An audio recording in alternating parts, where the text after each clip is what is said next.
mano kiny odiochieng' ma kiny ibiro kwa bro rwako lewni mar kwere mar nyiso manyiso hera e kind chuo kaachiel gi joma nyiri. Expectations maga mar Valentine kaka anyalo wacho ni kaka wakete ni Valentine en odiochieng' mar hera.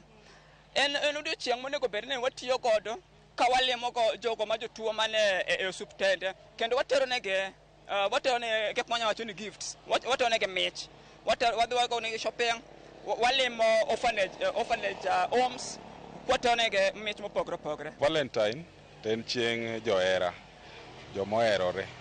Koro kaluwore kaka piny dhi sani, hera inyalo wach ni nitie kuom jomoko bende onge.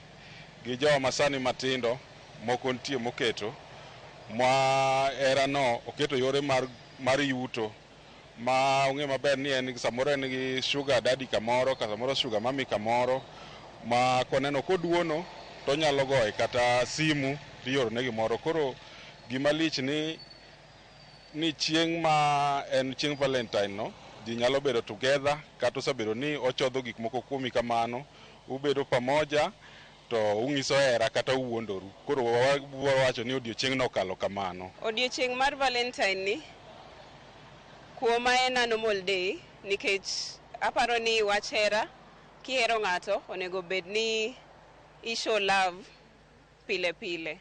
Koro odiochieng' mar Valentine ni onge pogruok moro maduong' gi odiochienge moko.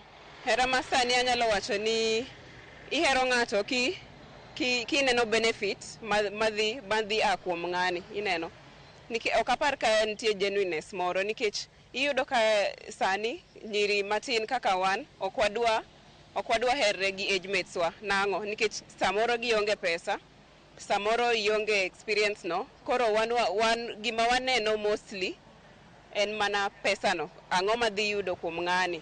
To be jenda moro no ging'iyo ni ang'o madhi yudo kuom this lady. Osiep masani en mar wuondruok nikech en mar yudo ng'ato nyalo yudo mondo lok wadgi ngas kosetieko ng'ato nigi mahitaji mare kata nitie gima odwaro kuom ng'ama chielo.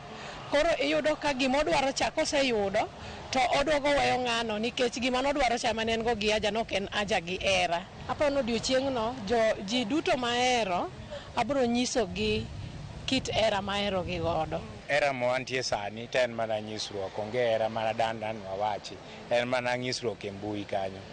But hera malong'o an kikora to kane. Gisani to onge osiep mar adiera, en mana ngima mayom, pesa ni ema goli oko. Wan kaka vijende jodongo gi okawo hera te, kech gin gi pesa, wan sani onge pesa madan wami nyithindo manyirigi. Valentine en chieng' maber, chieng' ma jogo moherore nyalo romo, ginyalo dhi kamoro, ginyalo yueyo maber, to en chieng' ma bende inyalo manyo gimoro maber, gift moro mitero ne ng'ati mihierorigo kata ng'ano mihero, ng'ano mi value. Kora tinde cloud chasing ng'eny, dhano dwa mana notim gik moko mag cloud chasing. Yudo hera maber ma genuine maber mar original cha tinde piny masani ni gi kora tanta wacho no tek yudo. But achiel kachiel to ntiere, but sana gik ma watimo tinde itimo mang'eny en mar cloud chasing. Ng'ato dhi post, jowete gi one ni ng'ane chande ntiere kama, en gi ng'ate en kama.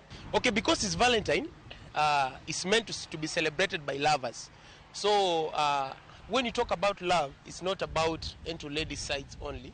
Love is shared between a lady and a gent. So also ladies out there, you can celebrate your man, you can buy them gifts. It's not a must for a man, only for men to buy ladies gifts. But also I suggest even for ladies, because you love your man, because you love your partner, you can celebrate them, you can buy them gifts, you can take them out, and that is also Valentine.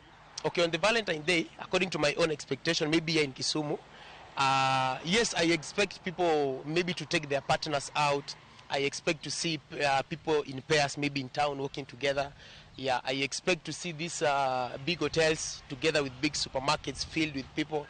Maybe they are buying gifts, maybe they are buying flowers for their partners. And that's life. Mana kamano, ojende e boma ma Kisumu ng'enygi yango odiochieng' mar Valentine kaka odiochieng' ma ginyiso hera. Kata kamano, moko kuomgi lero ni gidonje tijegi ma pile pile.